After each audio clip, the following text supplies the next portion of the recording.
لقد جمعتكم اليوم أنتم شيوخ اليهود ومعلميها الأتقياء بعد تفكير عميق لكي تقوموا بعمل جليل، هو ترجمة التوراة إلى اللغة اليونانية، لغة الإمبراطورية. عفوا سيدي الإمبراطور، من الذي يستطيع أن يترجم كل التوراة؟ اسمع يا سمعان،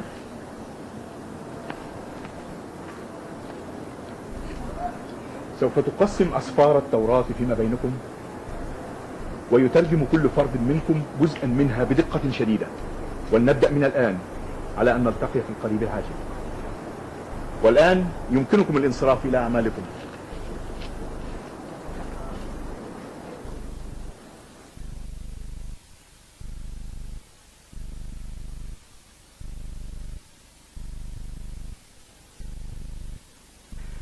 العذراء تحبل وتلد ابنا وتدعو اسمه عمانوئيل.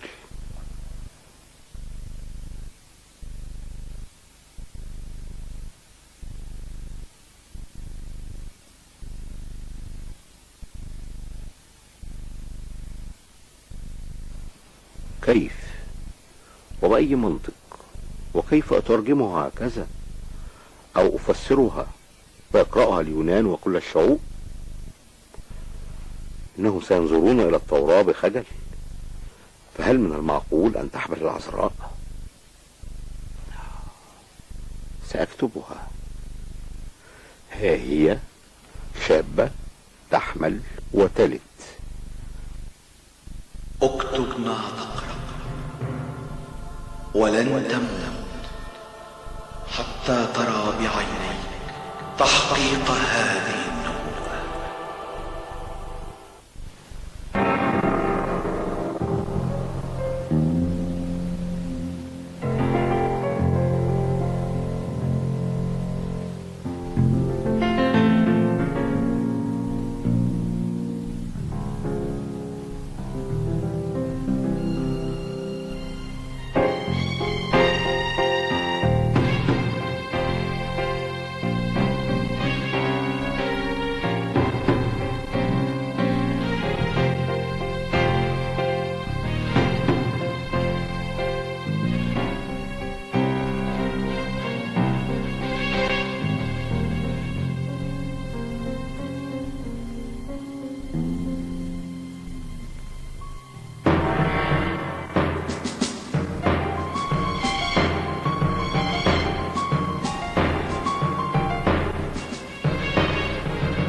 التي ولدت الله الكريم.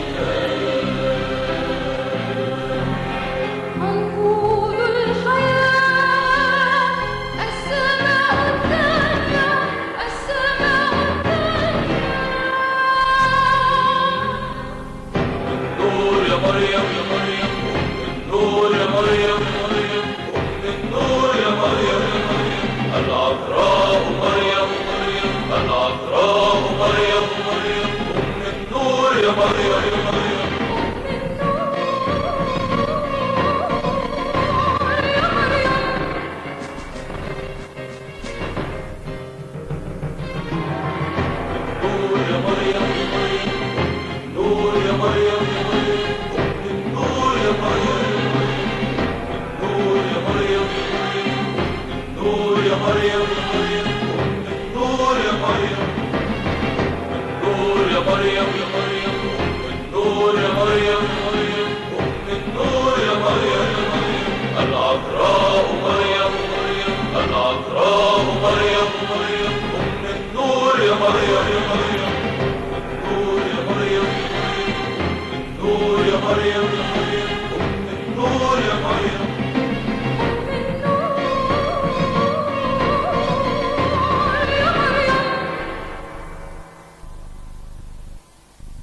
كفي عن البكاء يا حنا، مضى على زواجنا أكثر من 30 عاما وأنت تذرفين الدموع. أنت تعلم أن كل امرأة تتمنى أن يأتي من نسلها المسيح، ولكن إنها إرادة الله، ولن نكف عن الدعاء والصلاة وتقم الذبائح. لن أستطيع أن أقبل منك أي ذبائح، إنك لم ترزق بأولاد. هذه شريعة موسى وأنت تعلم ذلك.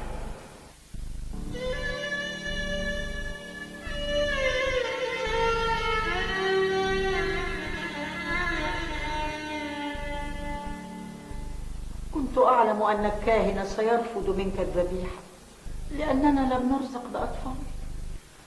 لقد نذرت للرب نذرا أن أخرج للصحراء وأمكث فيها 40 يوما أصلي وأصوم لكي ينقذني الرب.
يا حنا، إن الله سمع لدعائك وصلواتك، وها أنت ستحتمين وتلدين ابنا مباركا، وستلد نسلا يشيع اسمه في جميع الأرض، سلاما ورحمة وبركة، ويكون خلاصا.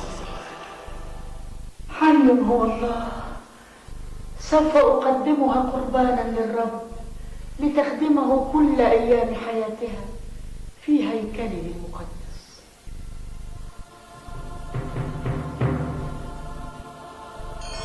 أنا جبريل الواقف أمام السر، الرب أرسلني لأبشرك أن زوجتك ستحبل وتلد ابنا تدعى مريم، يأتي منها خلاص العالم.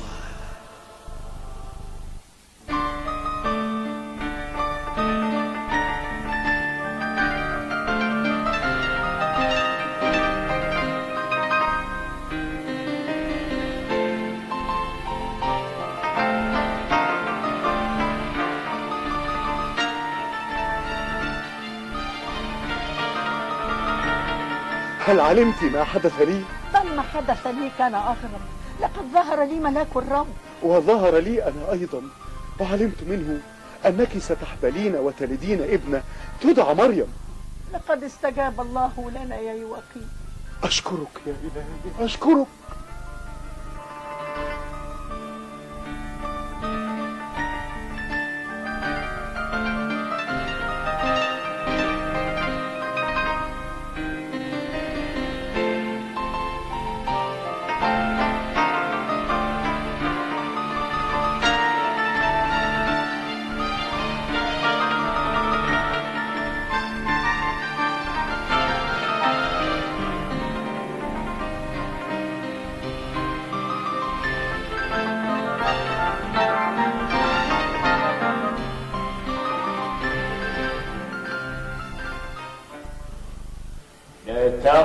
يا يواقيم، زوجتي اليصابات معها بالداخل.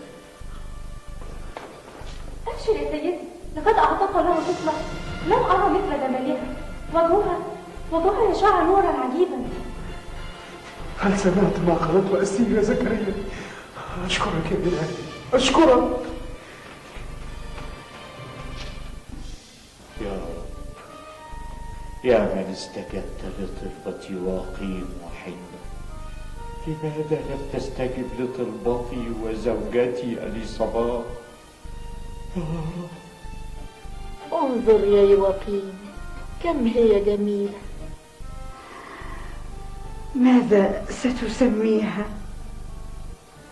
مريم المحبوبة لدى الله.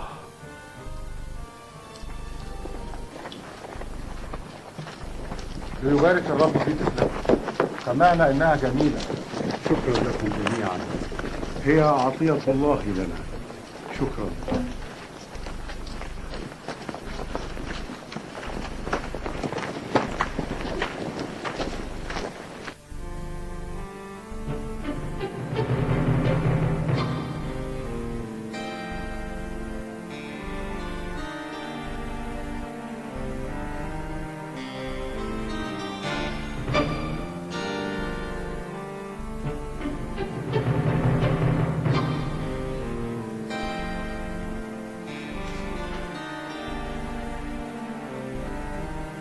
نامت مريم؟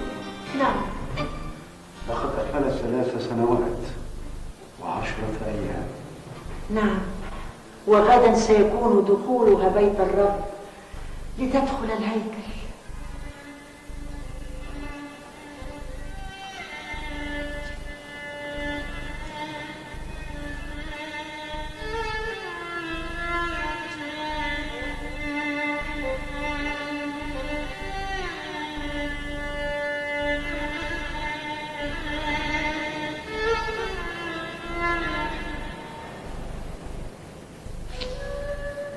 أشكرك يا إلهي لأنك أعطيتني نعمة كي أوفي نذري إليك. قدسها يا رب في نعمتك واحفظها لك على الدوام.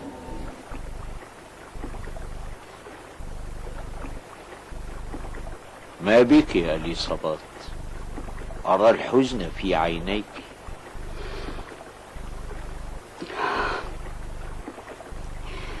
كنت أتمنى أن أرزق بمولود، لكن يبدو أن خطاياي أكثر من أن أجد نعمة تنفعني الرب. ألا زلت تفكرين في الإنجاب؟ لقد بلغت العقد 9 وأنا أصبحت شيخا عجوزا. ليس هناك شيء مستحيل على الله. حنة لقد نامت مريم. نامت محبوبتي الصغيرة. لا أستطيع أن أصف لك مقدار سعادتي بهذه لابنتي المحبوبة. ولكني ما زلت لا أعرف سبب إصرارك على تسميتها مريم كأختي. مريم الأولى للهيكل، أما مريم الثانية فهي لنا. لقد افتقدت مريم البكرة كثيرا. سوف نذهب إليها غدا. كيف حالك يا مريم؟ يا ابنتي، ما أجمل أن يعيش الإنسان في حضن الله وهيكله. خذي يا ابنتي الطعام. شكرا يا أبي. خذي يا ابنتي. شكرا يا أمي.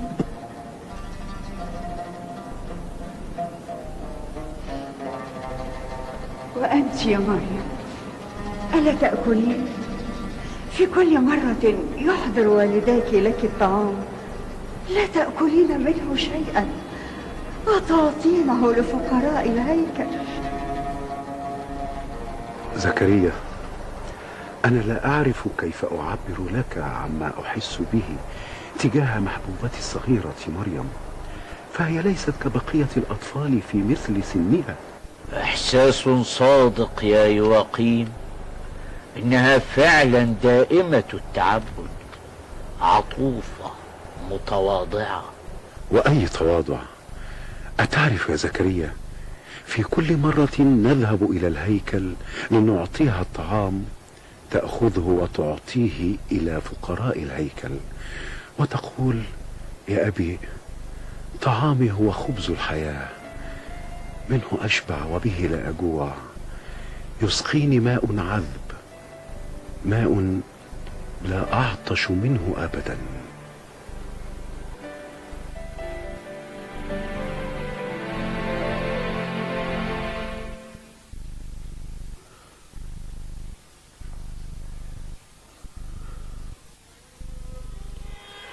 ماذا أفعل؟ لقد اشتد عليه المرض كثيرا. ليس لدينا شيء نفعله سوى الصبر. حنا حنا حبيبتي مريم،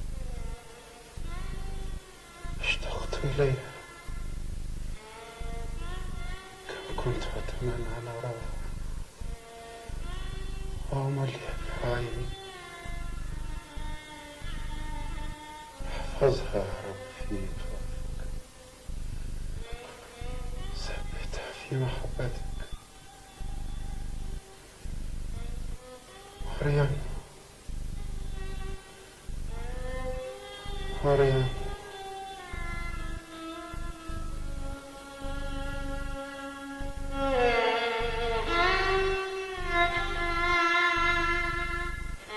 لقد مر عامان منذ أن رحل عنا يوقيم، وأشعر بأني سألحق به قريبا. لا تتحدثي هكذا يا أختاه، أطال الله في عمرك. استمعي إلي يا إليصابات، أنا لا أخاف الموت، ولكن كل ما أخشاه أن أترك مريم ابنتي الصغيرة وحيدة. أما مريم ابنتي البكر فعزائي أنها في بيت الرب. لقد بلغت مريم 12 عاما، ولا بد أن تترك الهيكل حسب شريعة موسى. ولكن لمن تسلمها وليس لها أب أو أم أو أحد؟ إن الطهر والبتولية تملأ قلبها. فليدبر الله أمر مريم.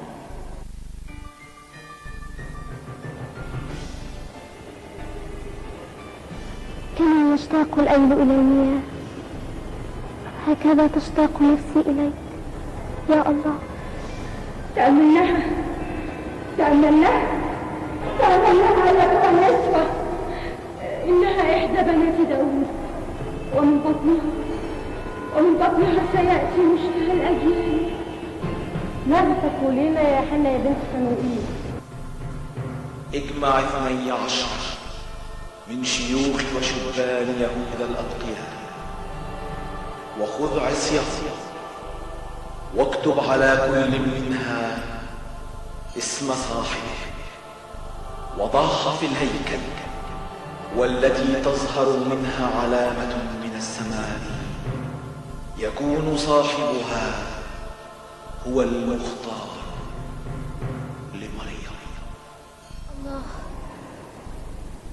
افعل بي كما تشاء، وليكن لي كما قولك.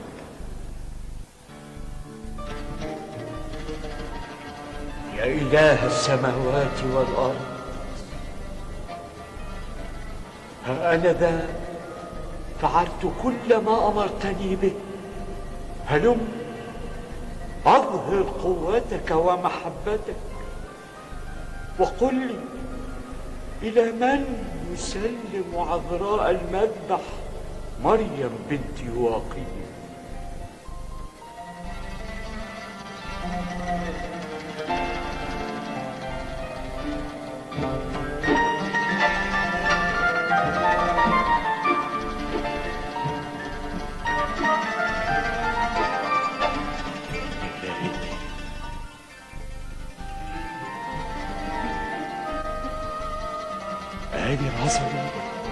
عصا يوسف أفرخت براعم، يوسف النجار ابن يعقوب.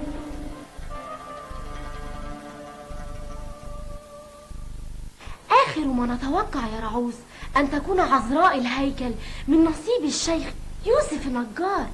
ولكن يا سارة كيف ستعيش معه في بيتي وهو أكبر من والدها؟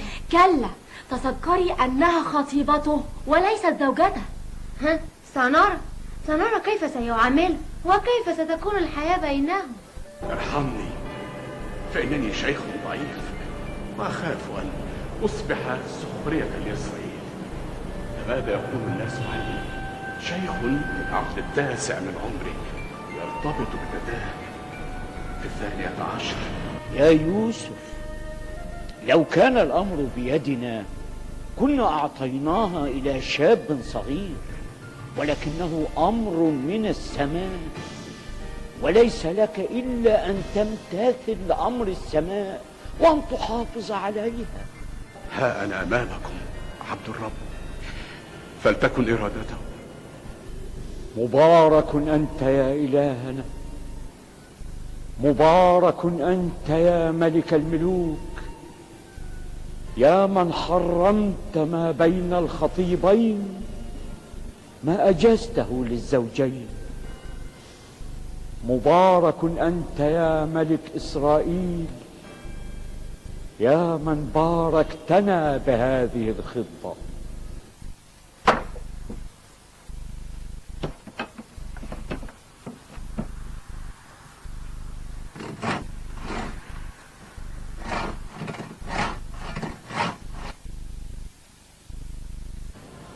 لا تخف يا زكريا، لأن طلبتك قد سمعت، وامرأتك أليصابات ستلد ابنا وتسميه يوحنا، ويكون لك فرحا وابتهاجا، وكثيرون سيفرحون بولادته، لأنه يكون عظيما أمام الرب، وخمرا ومسكرا لا يشرب، ومن بطن أمه يمتلئ من الروح القدس، ويرد كثيرين من بني إسرائيل إلى الرب إلههم، ويتقدم أمامه بروح إيليا وقوته، ليرد قلوب الآباء إلى الأبناء والعصاة إلى فكر الأبرار، لكي يهيئ للرب شعبا مستعدا. وكيف أعلم هذا وأنا شيخ وامرأتي تقدمت في أيامها؟ أنا جبريل الواقف قدام الله، أرسلت لأكلمك وأبشرك بهذا، وها أنت تكون صامتا ولا تقدر أن تتكلم إلى اليوم الذي سيكون فيه هذا، لأنك لم تصدق كلامي الذي سيتم في وقته.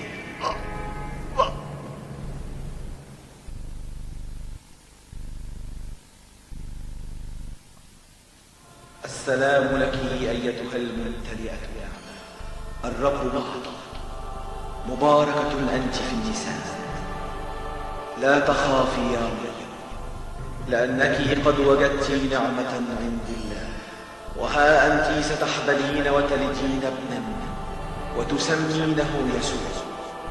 هذا يكون عظيما، وابن العلي يدعى، ويعطيه الرب الإله كرسي داود أبيه، ويملك على بيت يعقوب إلى الأبد، ولا يكون لملكه نهاية.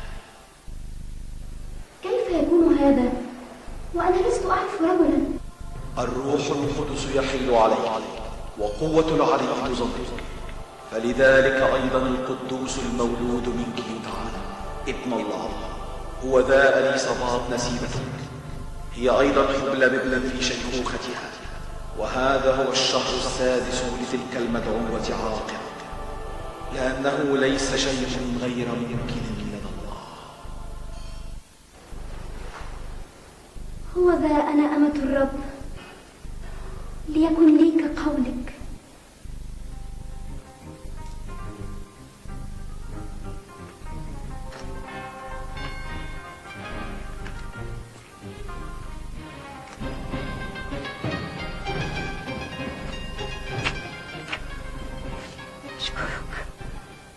أشكرك يا رب لأنك استجبت إلى طلبتي. فمنذ 6 أشهر، منذ بداية حملي، شعرت بطعم الأمومة،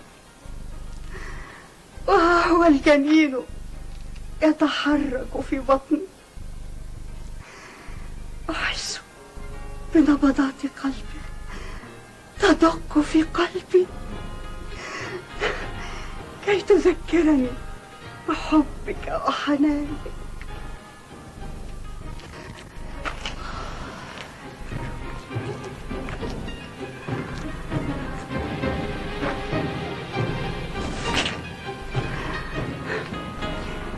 هكذا قد فعل بي الرب في الأيام التي نظر فيها إلي لينزع عاري من بين الناس.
سلام لك يا حبيبتي. مباركة أنت في النساء، ومباركة هي ثمرة بطنك. فمن أين لي أن تأتي أم ربي إلي؟ فوذا حين صار صوت سلامك في أذني ارتقد الجنين بابتهاج في بطني. فطوبى للتي آمنت بما قيل لها من قبل الرب. تعظم نفسي الرب وتبتهج روحي بالله مخلصي، لأنه نظر إلى اتضاع أمته. فهو ذا منذ الآن جميع الأجيال تطوبني.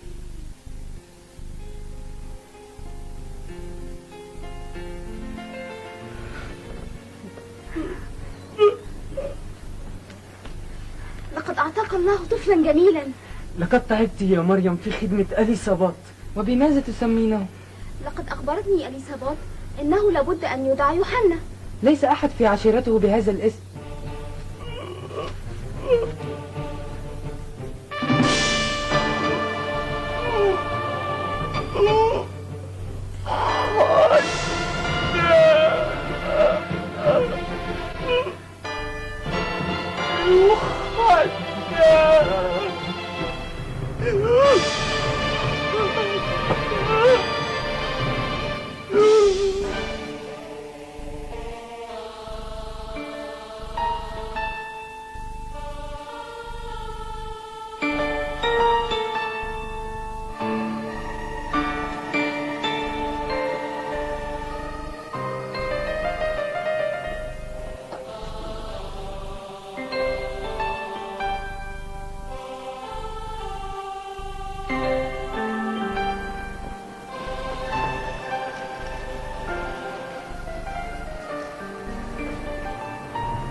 انظر، إنها مريم ابنة يقيم يا يعقوب. نعم يا يسر. انظر، إنها حبلى. حبلى؟ وكيف يحدث هذا؟ أليس هذه هي عذراء الهيكل الطاهرة؟ كيف يفعل يوسف النجار هذا الفعل الشنيع ويخون الأمانة؟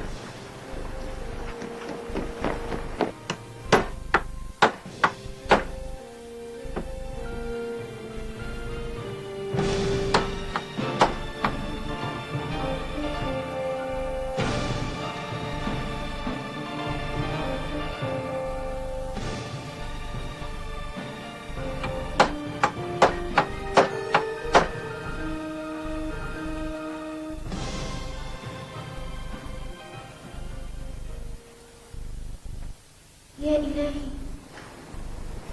أنتم تصمتون والرب يدافع عنكم. دبر يا رب أموري، بدت ظلام الطريق أمامي. أحس وكأن الشك سوف يقتل يوسف. الجميع ينظرون إلي وإلى حملي الذي يزداد يوما بعد يوم، ولست أدري بماذا أجيب على نظراتهم. يا رب، إنها حبلى. حبلى، هل هذا معقول؟ هل هي عذراء الهيكل؟ هل هي العذراء التي أخذتها من بيت الرب؟ هل هي العذراء التي أعطاني إياها رئيس الكهنة وأوصاني بها خيرا؟ تصل إلى هذا الحد؟ كيف؟ أكاد أجن. بل وبماذا أجيب على كل من يسألني؟ وأين هي الأعذار المقبولة وهي في منزلي؟ كيف أواجه الناس؟ كيف أواجه الناس؟ لكن كل تصرفاتها مقدسة، فكيف يحدث هذا؟ إنها لم تعرف بشرا. ماذا أفعل؟ ماذا أفعل؟ نعم، لابد أن أتخلى عنها سرا حتى لا يفضح أمرها ويرجمها اليهود. نعم. يا يوسف يا ابن داود، لا تخف أن تأخذ مريم امرأتك، لأن الذي حمل به فيها هو من الروح القدس. ستلد ابنا وتدعو اسمه يسوع، لأنه يخلص شعبه من خطاياهم.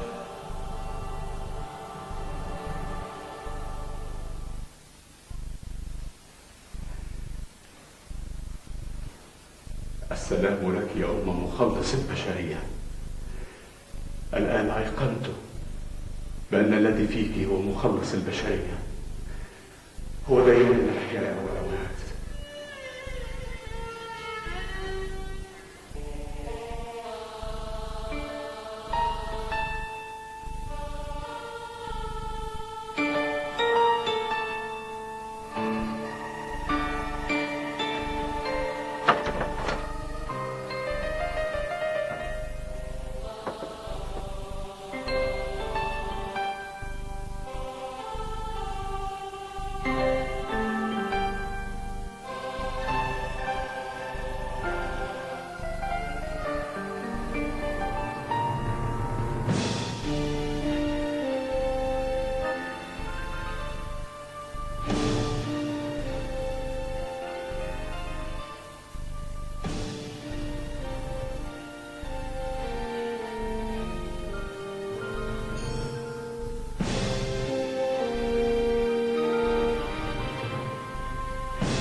ماذا تريد؟ ارحم بنت إسرائيل، إنها تحتاج إلى مأوى. ألا تسمعني؟ إنها في حاجة ماسة، أنت بي تحت سقف. ماسة؟ أية حاجة ماسة؟ إنها تقترب من ساعة الوضع. وما الذي أتى بها هنا والمدينة مزدحمة؟ جئنا للاكتتاب. لقد أمر أغسطس بأن تكتتب كل المسكونة، كل في مدينته وعشيرته. ماذا تقول؟ أنتم أبناء داود؟ نعم نعم، نحن من أبناء داود. اسمع يا رجل، الأفضل لك أن تنصرف وإلا. إنني لا أكذب، إننا فعلا من أبناء داود. إن كنتم من أبناء داود كما تدعون فأين الخدم وأين الحشم؟ إن كنا فقراء فإن ما معي من نقود يستطيع أن يسد كل ما تطلب. إن الخانة مليئة بأبناء داود الحقيقيين وأمراء ونبلاء أريحة وأورشليم. أما أنت يا رجل، أما أنت فليس لك إلا حظيرة البهائم الخلفية، ولكنها على وشك الوضع. اذهب يا رجل اذهب. ألا تعجبك حظيرة البهائم؟ أم كنت تريد أن نجهز لك فراشا من الحرير؟ اذهب اذهب.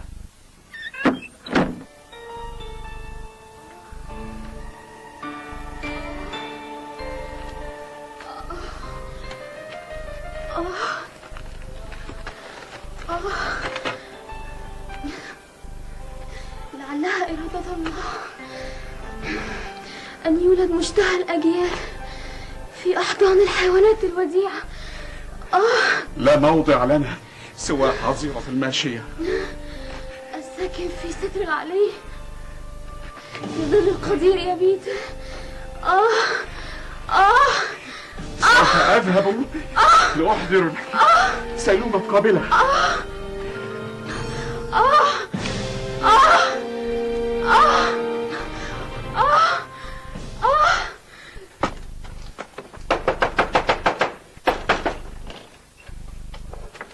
ماذا حدث يا يوسف؟ إن مريم على وشك الولادة وتحتاج لمساعدتك يا سلومة. هيا بنا. هيا.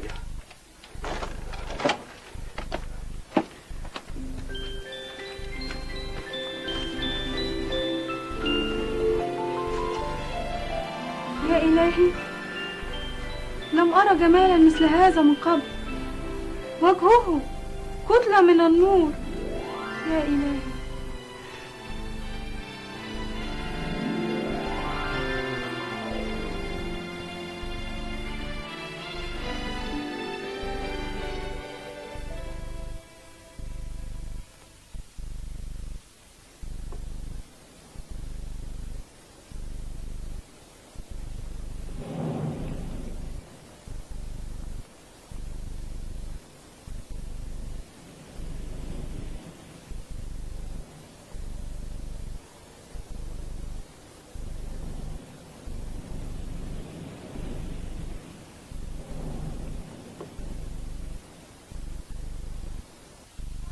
لا تخافوا، فها أنا أبشركم بفرح عظيم يكون لجميع الشعب.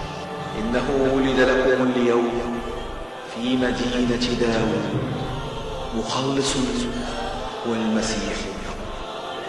وهذه لكم العلامة، تجدون طفلا مقمطا مضطجعا في مسود.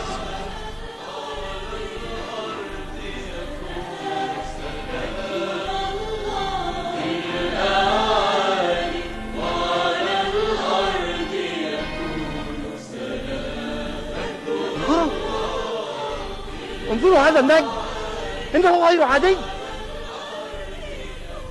إنه يسطع بنور عظيم كأنه يضيء لنا فقط. ألا تتذكرون ما قاله زرادشت معلم المجوسيين بأنه سيظهر لنا نجم؟ نعم، لقد أنبأنا أن بكرا ستحبل بجنين سيكون ملكا لليهود وسائر البشر، وسيظهر نجمه عند ولادته، وإننا أول من يراه.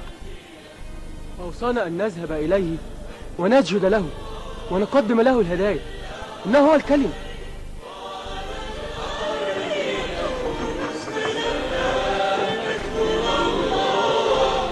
هل جئتم من أجل؟ نعم،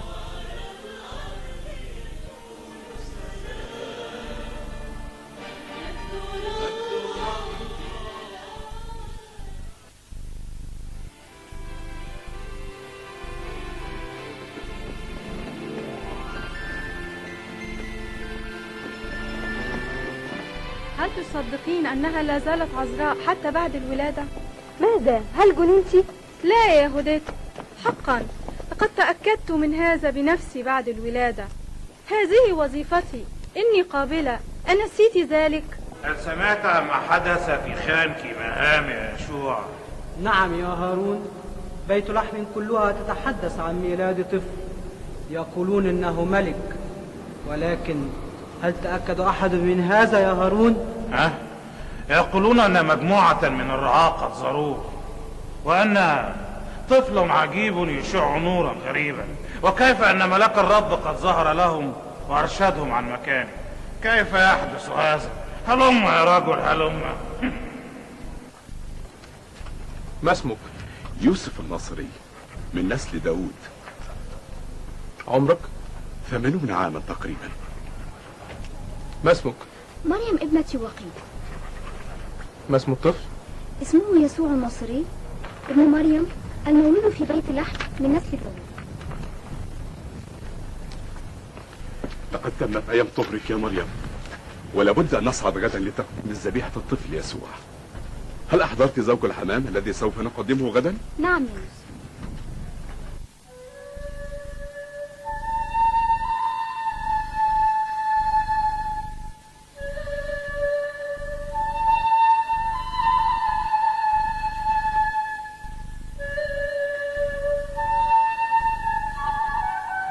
الآن يا سيدي أطلق عبدك بسلام حسب قولك، لأن عيني قد أبصرتا خلاصك الذي أعددته لجميع الشعوب، نورا تجلى للأمم ومجدا لشعبك إسرائيل.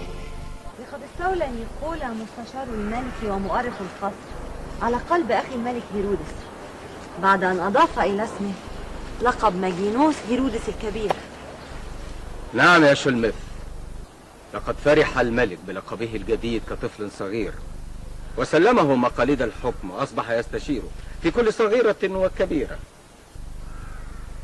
الخوف كل الخوف أن يفرض سيطرته على العرش، أقصد على ولاية أنتيباس وأخيلاوس. فيما تتهامسان يا شلمت يا أخت هيرودس، أنت وتليماي رئيس خزانة القصر، أقصد النعجة السوداء. آسف، هكذا يقول الشعب، إنه يكرهك من كثرة الأموال التي جمعتها من دماء اليتامى والأرامل. حقا ما فعلت حينما أمرت بقطع رأسك أنت وأخيك. نعم، ولو عدت للحياة مرة أخرى فسأقطع رأسك. لقد وسعت أملاكي من دمشق إلى حدود مصر، ففي دمشق مددت يدي، وفي مصر ثبت جنودي ومحاصيلي تغزو العالم. أنا الملك هيرودس، ليس هناك ملك غيري، ليس هناك ملك غيري، ليس هناك ملك غيري.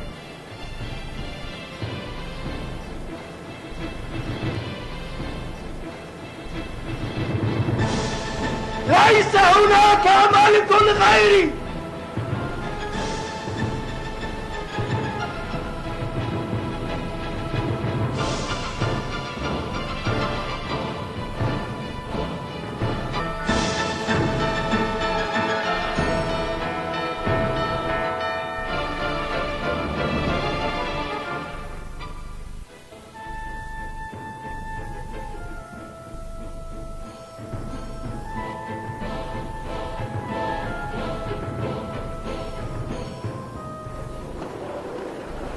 مجموعة من مجوس فارس يريدون مقابلتك يا مولاي.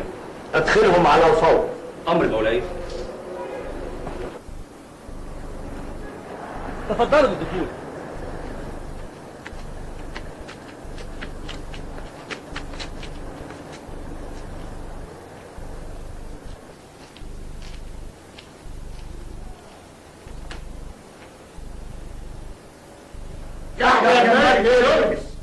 ما وراءكم؟ جئنا لنسأل عن المولود ملك اليهود.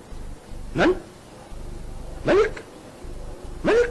لقد رأينا نجمه في المشرق وسرنا وراء النجم إلى أن وصلنا هنا. ملك غيري؟ كيف؟ احضروا لي كل رؤساء الكهنة الليل مساء. يا حراس خذوا المجوس ليستريحوا. ملك غيري؟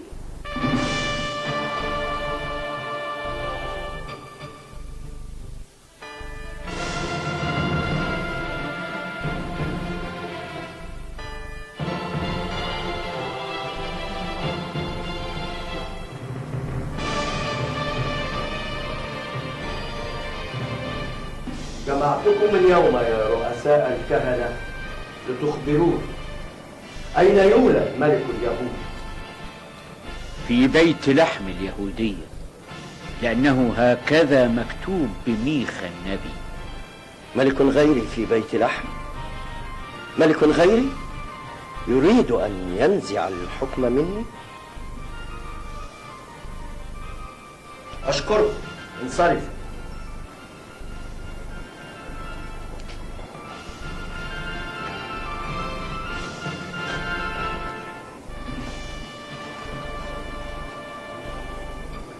احضروا لي المجوس فورا.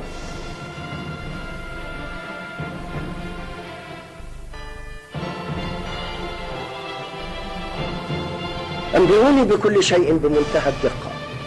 أريد أن أعرف متى رأيتم هذا النجم؟ منذ حوالي عامين. ما الذي جعلكم تنتظرون كل هذه المدة؟ إننا لم ننتظر، وإنما هي المسافة بين فارس وأورشليم. ربما كانت ظاهرة فلكية من الظواهر الطبيعية التي تحدث في الليل. كيف يا مولاي؟ إن كل النجوم والكواكب تسير من المشرق إلى المغرب، ولكن هذا النجم كان يسير من الشمال إلى الجنوب، إلى أن وصلنا فلسطين التي هي جنوب بلاد فارس. ثم شيء عجيب كان يحدث، أن النجم لم يظهر ليلا ثم يختفي نهارا، بل كان يظهر أمامنا في منتصف النهار والشمس ساطعة. إنه من قوة لمعانه غطى على نور الشمس. ثم أي نجم هذا الذي يكون مطابقا لنا، يتحرك مع تحركنا ويقف ينتظرنا أثناء النوم والليل؟ أليس هذا دليلا قاطعا على أنه النجم المنتظر وليس الظاهرة فلكية؟ اذهبوا إلى بيت لحم وابحثوا عنه في كل مكان، ومتى وجدتموه أرسلوا في طلبي كي آتي وأسجد له أنا وشعبي. لقد توقف النجم، إنه هنا. أفي هذا المكان يوجد مسيا؟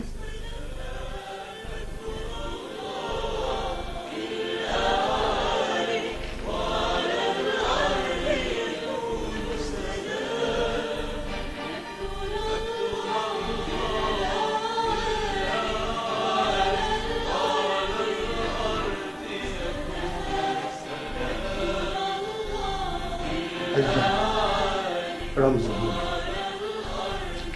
اللبان رمز المر رمز الموت.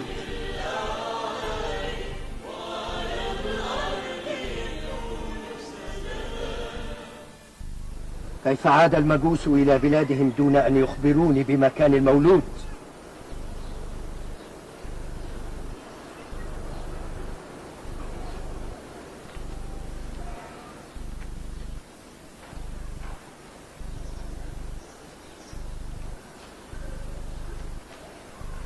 بأمري أنا الملك هيرودس يقتل جميع الأطفال الذكور الذين في بيت لحم وما حولها من سن 2 فما أقل.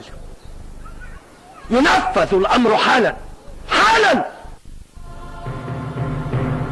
يا يوسف، قم وخذ الصبي وأمه واهرب إلى أرض مصر، وكن هناك حتى أقول لك، لأن هيرودس مزمع أن يطلب الصبي ليهلكه. لقد ولد لزكريا بن براسيا الكاهن طفل جميل سماه يوحنا ببشارة من ملاك الرب لعله الملك الجديد. أرسل يا مولاي لتقتله.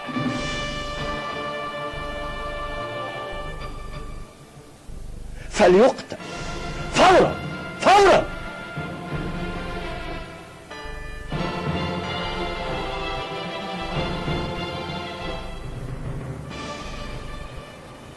يا رب، إني أخذته من هنا من المذبح، وها أنا ذا أضع أمامك، فافعل ما شئت.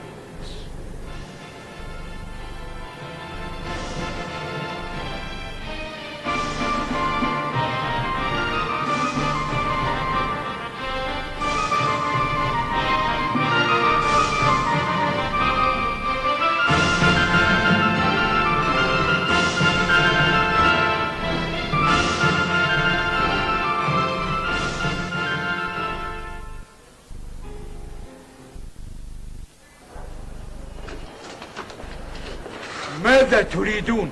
أين الطفل يا زكريا؟ اذهبوا إلى الهيكل لتأخذوه.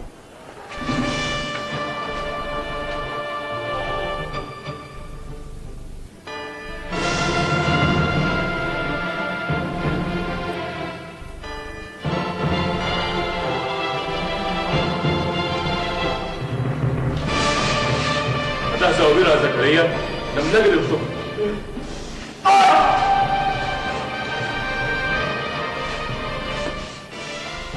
لقد قتل زكريا الكاهن ابن براشي بين الهيكل والمذبح، دمه يصرخ حتى يأتي المنتقم له.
مئة 44,000 طفل من بيت لحم، قتلتهم جميعا في عام ونصف، ولم يكن بينهم هذا الطفل.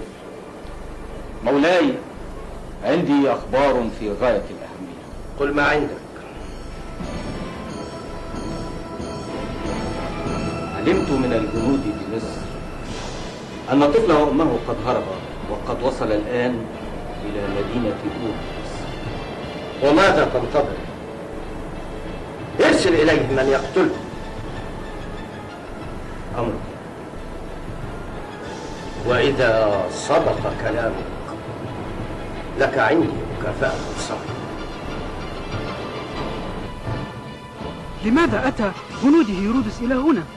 لقد علم أن الطفل يسوع وأمه في مصر، فأرسل جنوده كي يقتلوه. إذن يجب أن أذهب إلى هناك. قوني يا رب حتى نصل إليهم.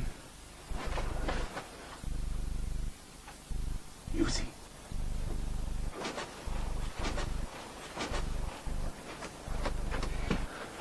ما الذي أتى بك إلى هنا؟ وكيف وصلت إلينا؟ ما أن علم هيرودس بهربكم حتى أرسل مجموعة من جنوده وشدد الأوامر بقتلكم. لقد تعبت يا يوسي من أجلنا كثيرا، وتحملت مشاق السفر أميالا عدة، إن أجرك كبير.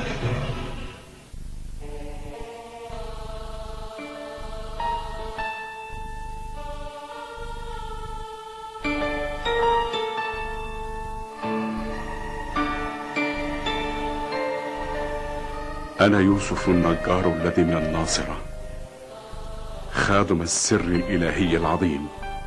أقر أني وخطيبتي مريم العذراء وسلومة ورب المجد قضينا في هذا المكان 6 أشهر و10 أيام بذلك الجبل الطاهر، وأنه هنا في هذا المكان يرقد يوسي.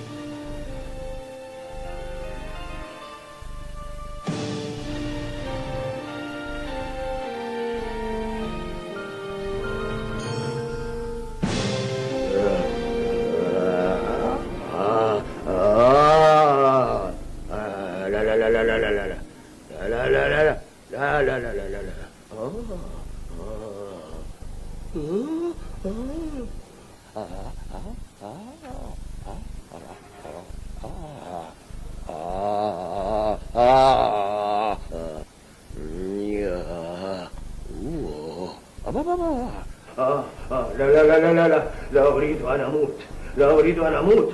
افعلوا شيئا أيها الأطباء الأغبياء، يا أغبياء. لو مت سأخذكم معي إلى قبري حتى تتمكنوا من شفائي. يمكن أن نبذل جسمه بالزيت. إنه ميت ولو كان فيه بقية من أنفاس لا أمل في شفائه. إن رائحته كريهة، أكاد أقترب. اسمع يا أختي شمس، بأمري أنا الملك هيرودس اجمعوا كل الأغنياء وكل رؤساء الكهنة وكل الشيوخ واقتلوه جميعا، ثم اجمعوا كل رب أسرة واقتلوه. نعم، حتى يتحول فرح الشعب بموتي إلى غم وحزن. قم وخذ الصبي وأمه واذهب إلى أرض إسرائيل، فإنه قد مات الذين يطلبون نفس الصبي.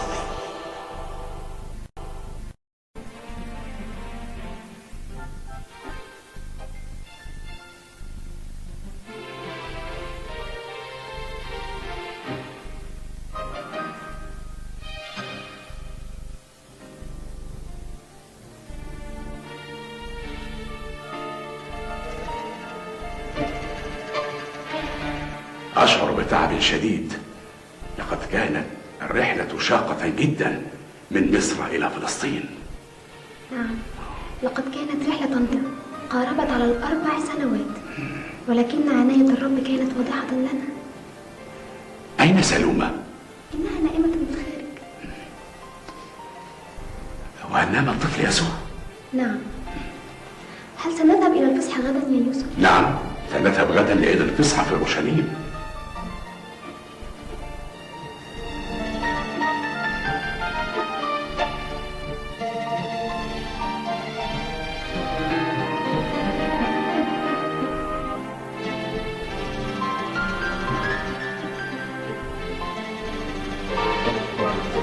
هيا بنا، لقد جوعت وأريد أن أكل. وأنا أيضا. هيا بنا لنلحق بالطعام. انظر، إنها عائلة يوسف النجار. نعم، إنها مريم أم الطفل يسوع، ومريم أختها أم الطفل يوحنا ويعقوب.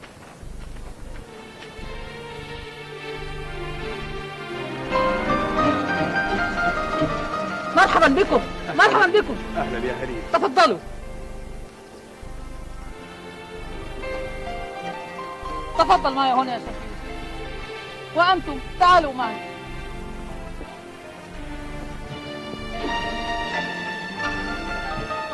تفضلوا. يا مريم، سوف أذهب للشيخ يوسف النجار لنشتري خروفا لعيد الفصح.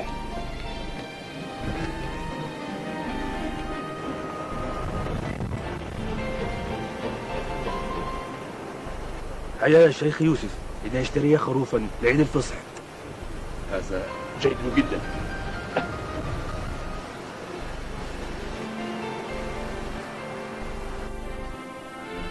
اذهب والعب مع يسوع ويعقوب، اذهب. لقد انتهى عيد الفصح وسنعود غدا إلى النصر.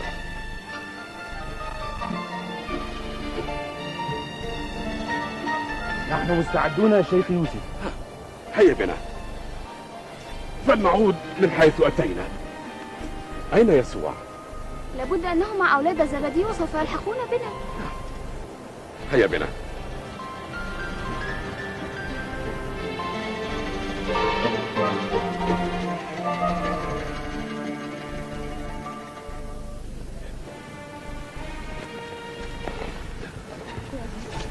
أين يسوع؟ لا أعلم. سأذهب لأبحث عنه. أين هو؟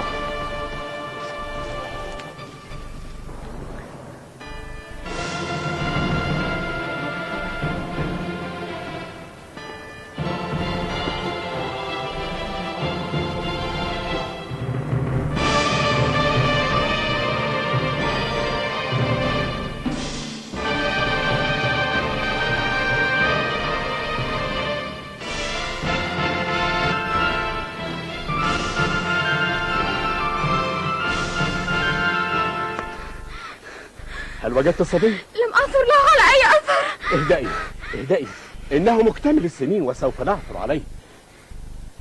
لقد عرفت. مريم مريم.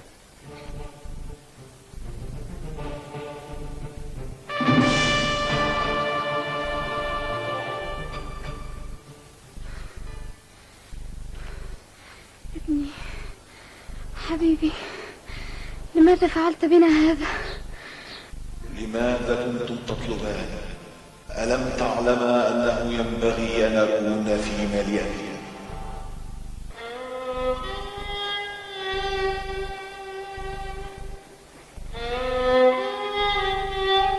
أشعر أن ساعتي قد اقتربت. يا إلهي أشكرك أنك سمحت لي أن أكون خادما لهذا السر المقدس.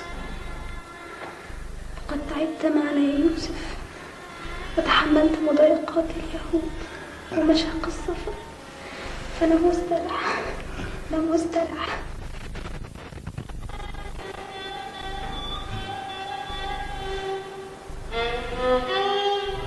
إن جسدك يا يوسف لا يبلى وعظامك لا تفسد. لقد بدأ أتباع يسوع يتزايدون يوما بعد يوم، ويجب أن نتدارك الأمر معا. يوحنا، أتذكر ما قاله لنا المعلم بالأمس؟ نعم، أتذكر ما قاله جيدا. ترون السماء مفتوحة وملائكة الله يصعدون وينزلون على ابن الإنسان. عن نفسي لم أفهم شيئا، ولكن كل ما يشغلني يا بطرس هو رؤساء الكهنة والكتبة والشيوخ والفريسيين. لا تذكرني بهم. لست أعلم لماذا كل هذا الحقد للمعلم يا بطرس. أنا أيضا بدأت ألحظ في عيونهم نظرات الحقد والكراهية للمعلم ولنا. إني أخاف عليه يا يوحنا. وأنا أيضا أخاف عليه كل الخوف وأحبه كل الحب. لابد أن نستعد للذهاب غدا إلى عرس قانا الجليل. لقد دعيت العذراء مريم أيضا إلى هذا العرس، أعلمت؟ نعم علمت. إذن إلى عرس قانا الجليل غدا. هيا بنا، هيا.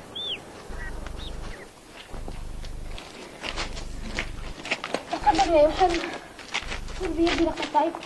إنك ترهقين نفسك كثيرا يا أمي. لقد كان عرسا جميلا. عندما نفذ النبيذ لقد كان موقفا محرجا، فطلبت من يسوع فأطاع المعلم وملأ 6 أجرام بالماء وبارك، فتحول الماء إلى خمر. الجميع كانوا في ذهول. أتذكر ما قاله رئيس المتكأ؟ نعم، في العادة يقدم الإنسان الخمر الجيدة أولا، ومتى سكروا يقدم الخمر الرديء. أما المعلم فقد أبقى على الخمر الجيدة إلى المنتهى. فطوبى للبطن التي حملتك ولكن يسوع قال: طوبى للذي يسمع أقوال الله ويعمل بها.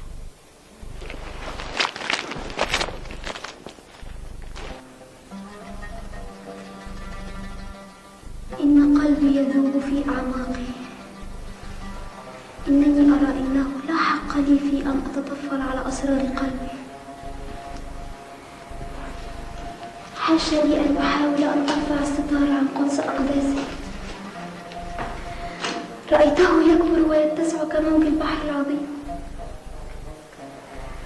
وأخفيت ذاته عن مداركي.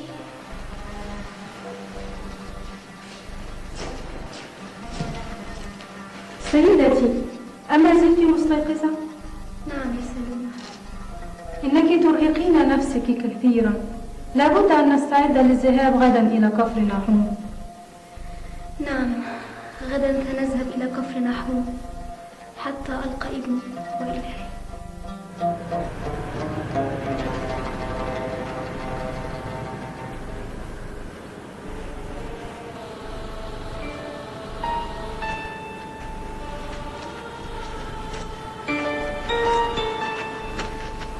سيدتي، لماذا هذا القلق؟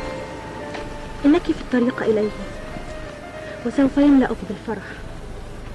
ما اسمك وعمن تتحدثين؟ إني رحيل، وأتحدث عن النبي المعلم الذي يشفي الكثيرين. وأنت ذاهبة إلى كفر نحوم ليأتي الشفاء على يديه لابنك الضرير؟ نعم يا سيدتي، لقد أغلقت الآلهة عيني ابني، وذبحت الحمامة عند أقدام عشتراوت، لم يستطع أن يفتح عينيه. وهل تؤمنين بإله إسرائيل؟ نعم أؤمن وأسمع. وممن تسمعين؟ إن النسيم الجاري يا سيدتي يحمل أخباره، وطيور الحقل تتحدث عنه. إن الجميع سوف يشفى على يديه من أمراض الجسد والروح. هيا بنا لنلحق بالموكب، هيا بنا. وكان يسوع يطوف في كفر نحوم، والجميع يتقدمون إليه بقلوبهم الكثيرة المحبة، وينالون الشفاء على يديه من أمراض الجسد والروح. أرأيت يا مرثا كيف حول يسوع المجدلية من الخطية إلى التوبة وأخرج منها 7 شياطين؟ الأكثر من هذا إنه أقام أخي لعازر من الموت بعد دفنه ب3 أيام، وقال له: لعازر هلم خارجا. ألم تلاحظ يا بطرس ما قاله المعلم اليوم وإصراره على غسل أرجلنا؟ نعم، وعندما حاولت أن أمنعه وقلت له: يا سيدي لن تغسل رجلي أبدا، كانت إجابته واضحة. قال: إن لم أغسلك فليس لك معي نصيب. أرأيت يا بطرس قمة الحب، قمة التواضع، السيد ينزل إلى أرجلنا ليغسلها. أي حب هذا وأي تواضع هذا. كان يعلمنا يا يوحنا، أراد أن يعطينا مثالا كي نفعل مثله. ولكن يا بطرس، لم أفهم ما قصده المعلم، أن واحدا منا سوف يسلمه. قال: الذي أغمس اللقمة وأعطيه هو يسلمني، وغمس اللقمة وأعطاها ليهوذا. حقا، ولكني أعتقد أنه عندما قال ليهوذا أن يفعل ما يفعله سريعا، كان يقصد أن يشتري ما نحتاجه لعيد الفصح ويوزعه على الفقراء، لأن يهوذا الصندوق معه. لا أدري يا يوحنا، إنني قلق ولا أعرف لماذا. يجب أن يصلب ملك اليهود ونتخلص منه. ولكن من سيسلمه لنا؟ لقد اتفقنا مع يهوذا تلميذي أن يقبض 30 من الفضة ويسلمه، والليلة سوف نقبض عليه.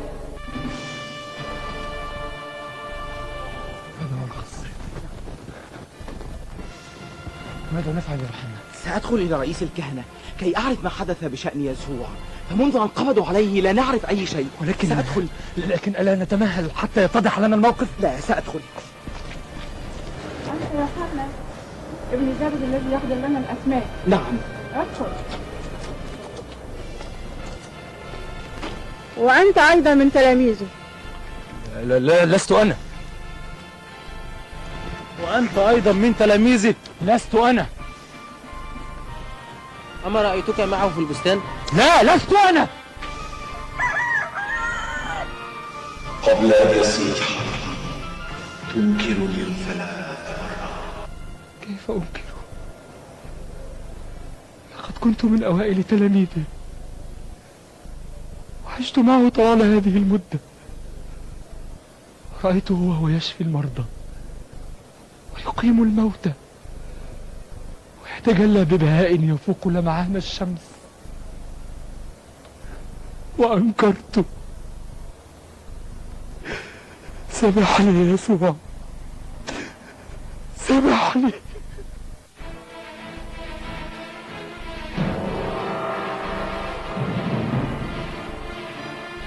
هذا قال إني أقدر أن أهدم الهيكل في 3 أيام وأبنيه. أما تجيب بشيء عما يشهد به هذا عليك؟ ما بالك صامتا لا تتكلم؟ تكلم يا معلم، تكلم. أستحلفك بالله الحي أن تقول لنا، هل أنت المسيح ابن الله؟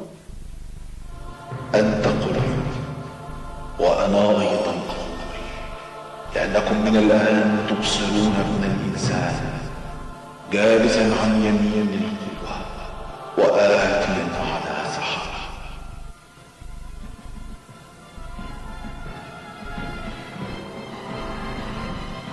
الخط لا يحتاج إلى شهود. قد ثبت تكذيبه، فماذا ترون أيها الشعب؟ إنه يستحق الموت.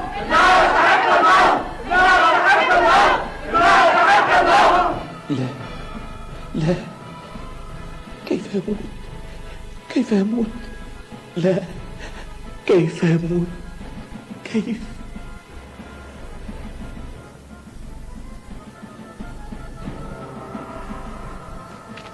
يوحنا، لقد حكم عليه بالموت، ولست أعلم ماذا سنفعل.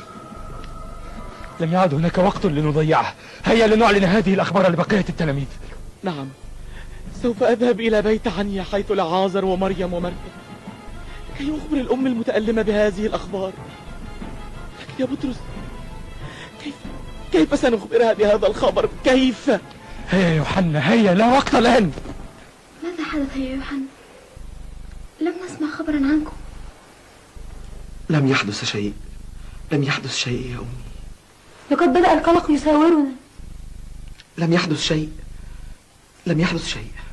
أرجوك تكلم يا يوحنا. لقد قبضوا على المعلم. لا.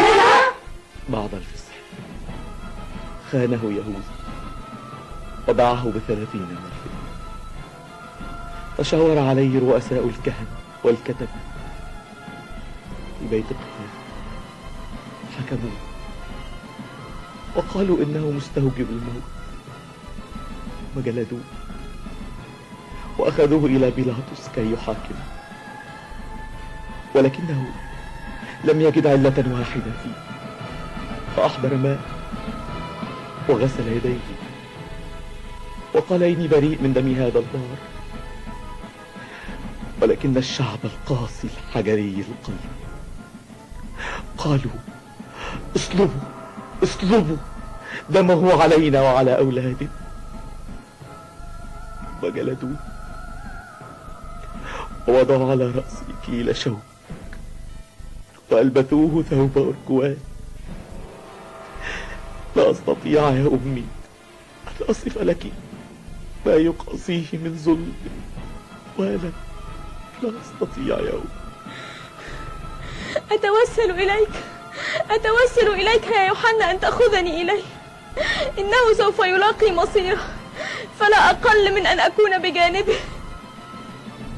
غدا في الصباح الباكر سنذهب جميعا يا أمي وأم ربي.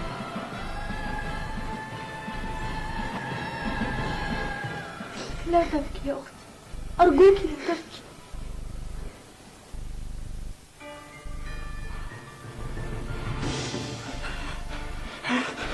لا، أكاد أختنق، لا أستطيع أن أصدق. الأحداث تمر أمامي في كل ثانية، في كل لحظة.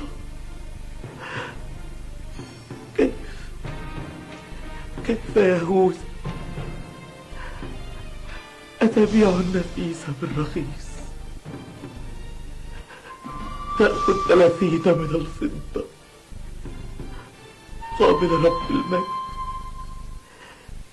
كيف هان عليك،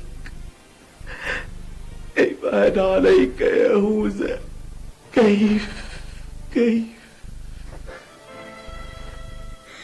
ولدي الحبيب، تلاميذك الأطهار هربوا جميعا، ولم أجد من يرشدني إلى الطريق إليك سوى يوحنا.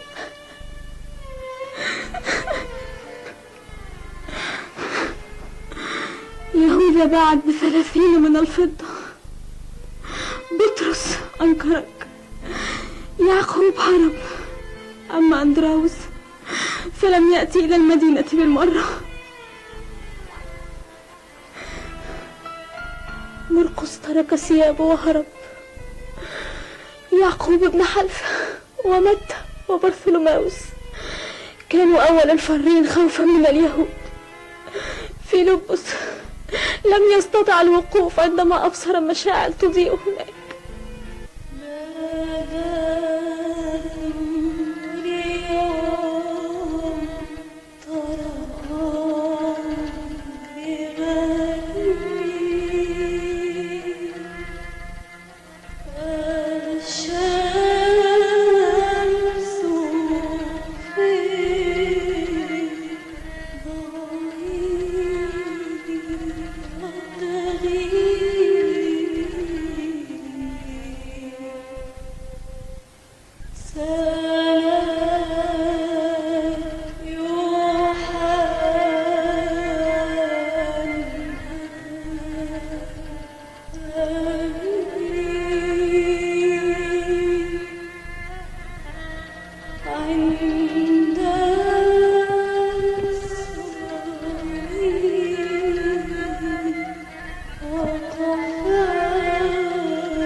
ارفعي عيناك يا سيدتي إلى الجهة الغربية، هناك السيد معلق على الصليب، حامل خطيئة العالم، يعلق بين نصفين.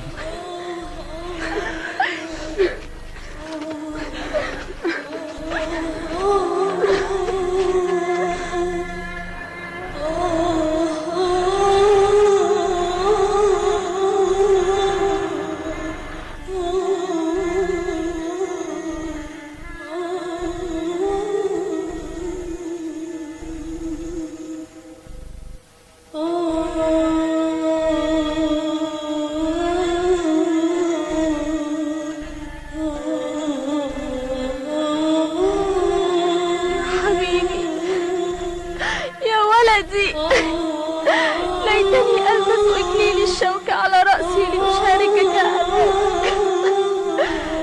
وإن كان عقاب اللصوص هو الصلب، فلماذا لم يصلبوا يهوذا؟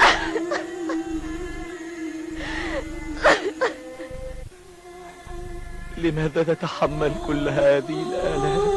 لماذا؟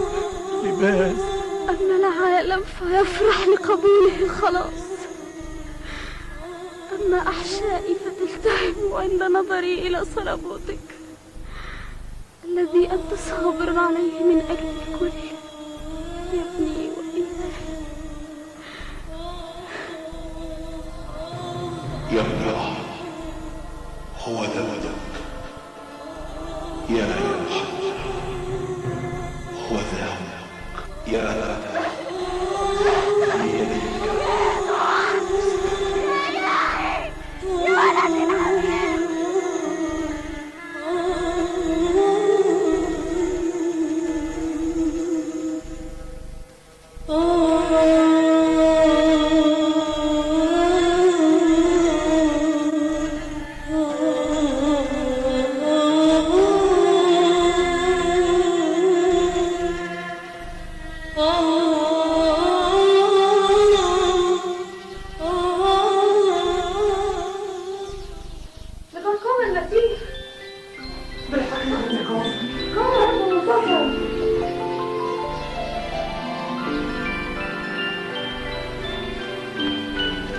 يوم 50 من أروع أيام حياتي يا بطرس، وحلول الروح القدس على شكل ألسنة من نار مستقرة على رؤوسنا، والأم الحنون في وسطنا يا يوحنا.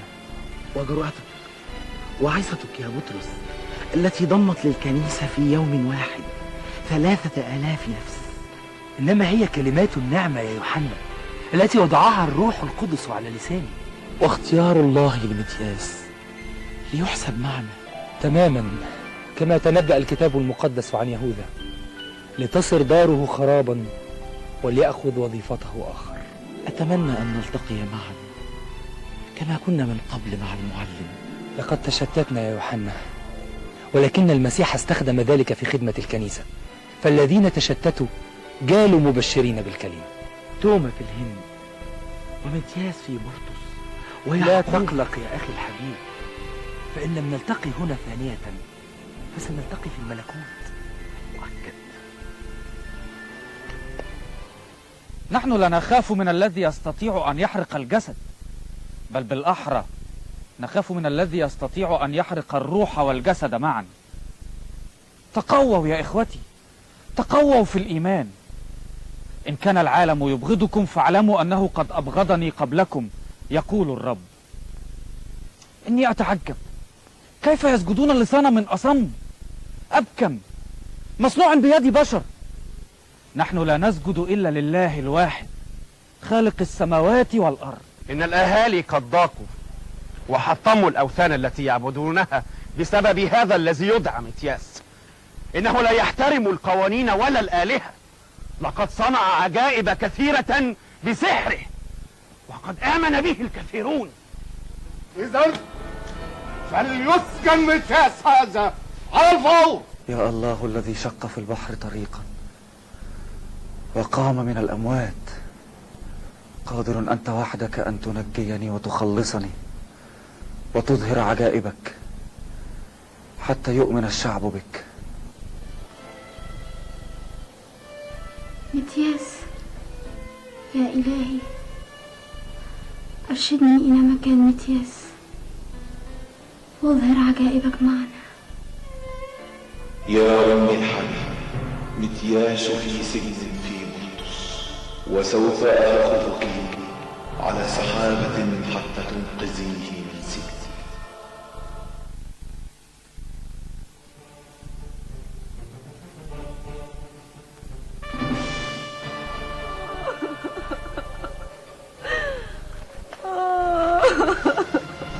لماذا تبكين يا أمي؟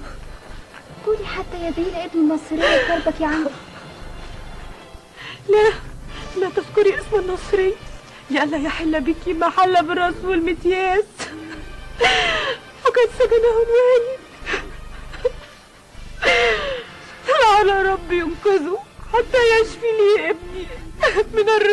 الذي حل بي.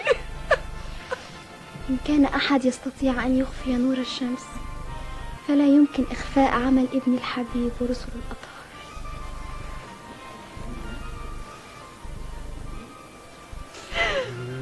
ملك وملك الإله.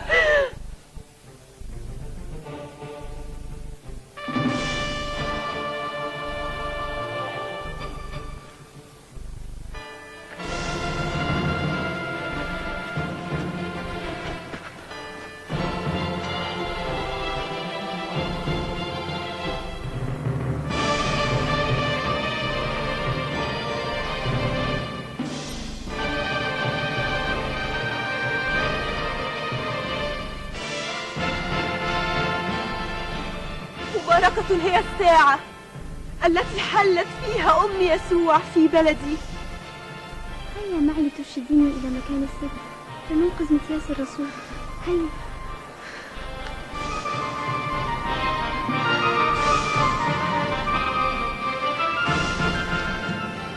سلام لكم. ولكم أيضا. ماذا تريدان؟ نريد متياس المسجون هنا. هل لديكما تصريح بالزيارة؟ لا. إذا لم تدخلا.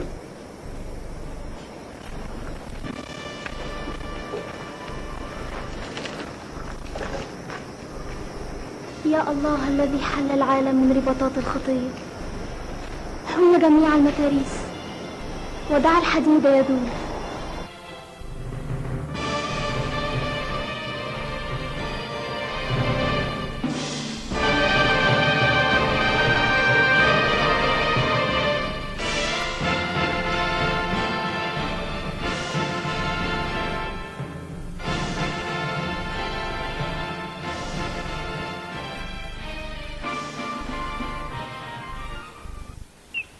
كيف خرجتم؟ كيف؟ هذه خيانة. لقد حضرت سيدة وصلت ومع أن انتهت من صلاتها حتى ذاب الحديد كلهم. هذا هراء. احضروا السياف حتى يقطع رؤوسه.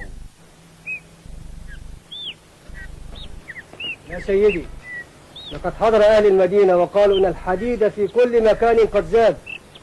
احضروا لي هذه السيدة على وجه السرعة.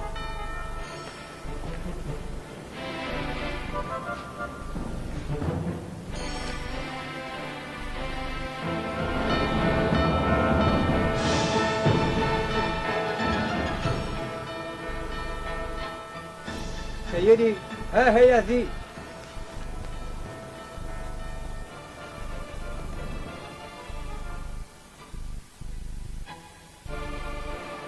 أخبريني، من الذي حل الحديد؟ إلهنا الحقيقي يسوع المسيح هو الذي جعلني أحل الحديد.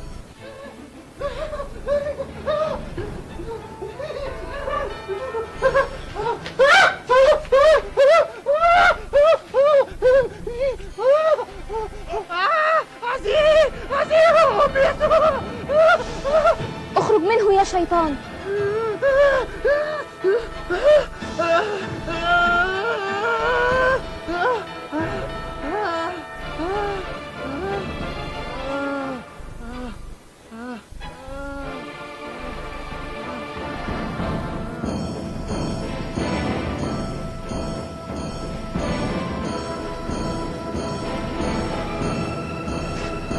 لقد آمنت بيسوع المسيح، ومن اليوم تحطم جميع الأصنام ولتبنى كنيسة عظيمة تسمى باسم والدة الإله، وليعمد متياس أهل هذه المدينة.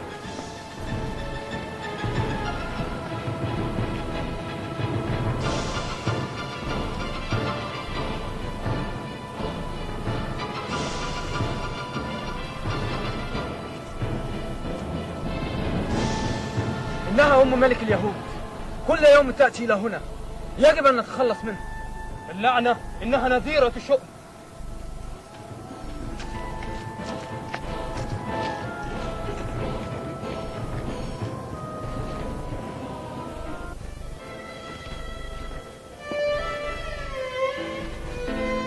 قلبي يعتصره الحزن والألم يا يوحنا. كلما رأيت نظرات الاحتقار في أعين اليهود وهم يرشقون العذراء بالحجارة عندما تذهب إلى القبر المقدس.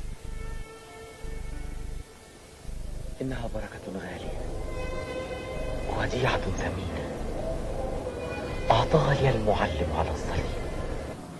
يا حبيبي، اشتاقت نفسي إلى رؤيتك. افرحي لأنك البقاء، وسوف يجعلك تغادرين بروحه هذا العالم الزائد، وسيأخذك عنده لتكوني معه في الفردوس.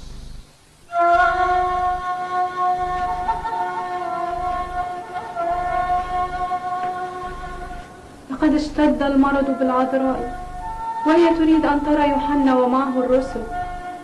اليوم الجمعة، وهي هكذا منذ 3 أيام، ولكن كيف يحضرون وكل منهم في بشارته في بلدة مختلفة؟ ربي وإلهي يسوع المسيح، أنت الذي جعلت عبدتك مستحقة أن تتجسد منها حتى ظهرت إلى العالم، واستطاع البشر النظر إليك ليؤمنوا بلاهوتك، وخلصتهم من خطاياهم. والآن اسمع لصوتي في هذه الساعة، ولتحضر حبيبك يوحنا كي أفرح بنظره، وكذلك بقية تلاميذك المختارين حتى أتعزى برؤيتهم قبل خروجي من هذا الجسد. السلام لكم. يوحنا، كيف أنت؟ كيف حالك؟ إنني بخير. كيف حال أمي وأم ربي؟ أين هي؟ إنها بالداخل، لقد اشتد عليها المرض وكانت تريد أن تراك. تريد أن تراني؟ أمي.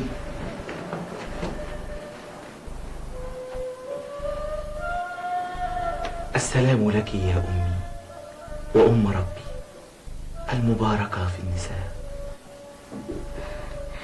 ابني، اسمعني جيدا. أريد أن أخبرك بأن المسيح قد وعدني بأنه سوف يمجد خروجي من الجسد، بأنه سوف يحضر ومعه الملائكة والقديسون ورسله المختارون. ولكن اليهود قد تشاوروا بأنهم سوف يأخذوا جسدي ويحرقوه. أمي، أعلم أنك لا تحزنين بخروجك من هذا العالم، لأن لك كل السرور والفرح في الأبدية، وليس اليهودي ولا أي مخلوق سلطان على والدة الإله. أما جسدك الطاهر فلن يسمح الله بأن يقترب منه أحد، وسيبقى في حراسة الملائكة في وادي يهوشافاط حتى يشاء الله نقله إلى مسكن الأبرار.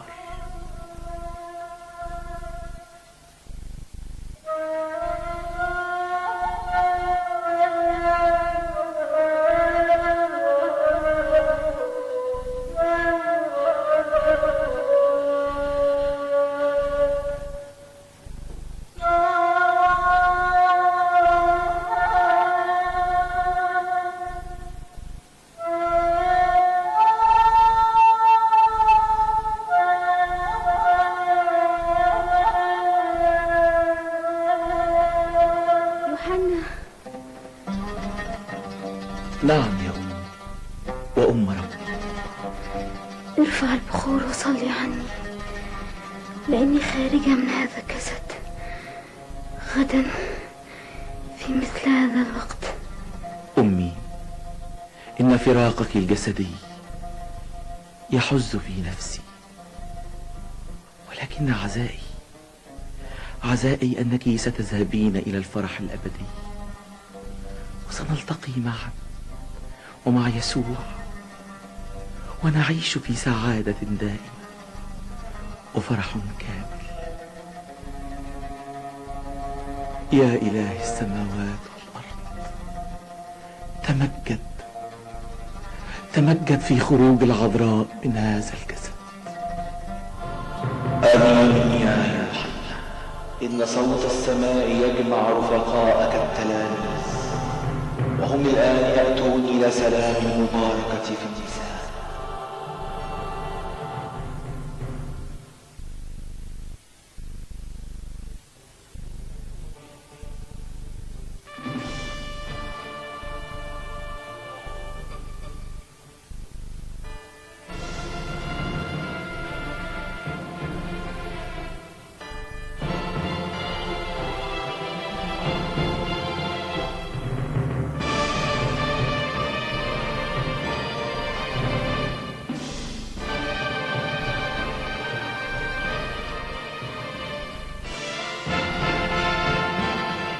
يا ابني وإلهي، واسجد لعظمة مجدك، لأنك فرحتني وعزيتني برسلك المختارين، فاجعلني مستحقا أن أنظر إلى قوتك في مجيئك إلي يا إله الكل.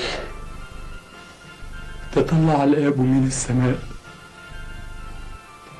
فلم يجد من يشبهك، أرسل وحيده أتى وتجسد منك.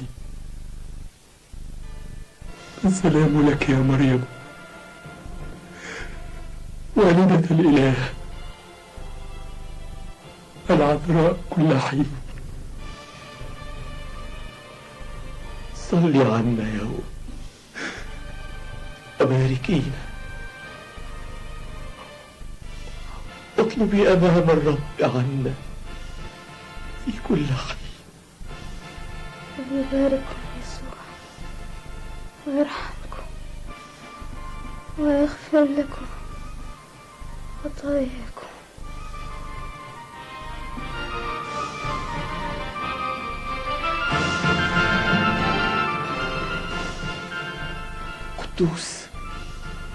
قدوس الله المحب البشر الذي تجسد من العذراء.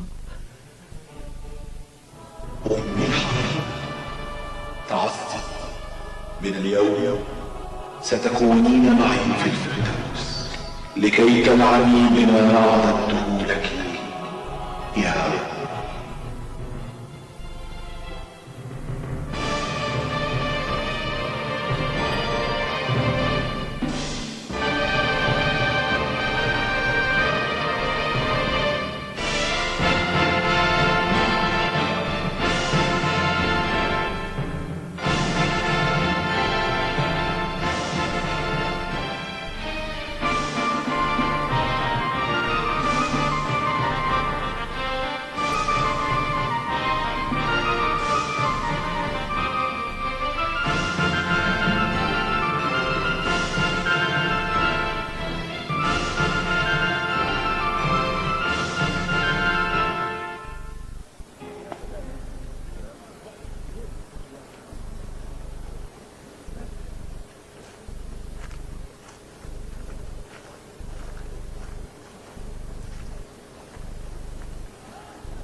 إلى أين أنتم ذاهبون؟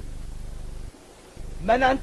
أفسح الطريق، نحن ذاهبون لدفنها. لن يحدث هذا أبدا، لابد من حرق جسدها، لن تدفن.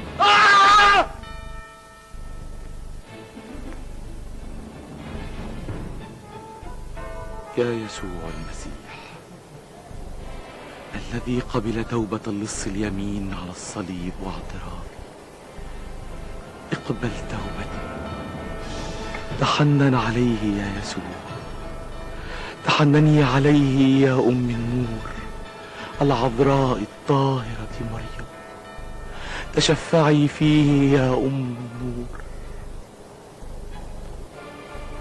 يا يسوع.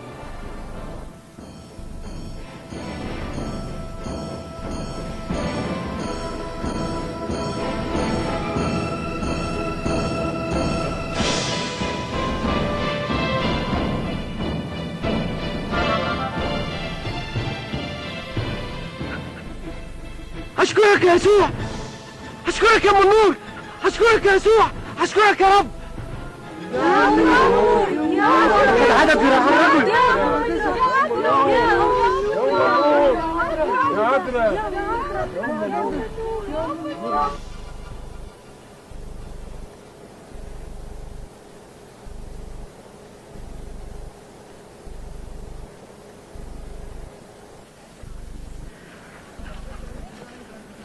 بطرس، توما، كيف أنت يا بطرس؟ كيف حالك يا أخي؟ كيف حالك أنت؟ توما. يوحنا، كيف حالك يا توما؟ يوحنا، ساعدني كي نزحزح هذا الحجر. هيا يا يسوع. يوحنا، ما هذا؟ أين الجسد؟ لقد سرقوه اليهود، سرقوه. سرقوا جسد العذراء يا يوحنا. لا يا أخوان، لا، اليهود لم يسرقوا الجسد. اسمعوني، لقد كنت آتيا من الهند راكبا على سحابة عظيمة، ثم رأيت جسد السيدة العذراء مريم محمولا على أجنحة الملائكة فوق جبل أخميم بصعيد مصر. وهنا استوقفني أحد الملائكة وقال: توما، أسرع وقبل جسد القديسة مريم. فقبلت الجسد ونلت بركة عظيمة، ولكني تأخرت في الحضور لأنني كنت أعمد أكلوديا ابنة ملك الهند. هذا هو الزنار الذي كانت ترتديه العذراء دليلا على قولي.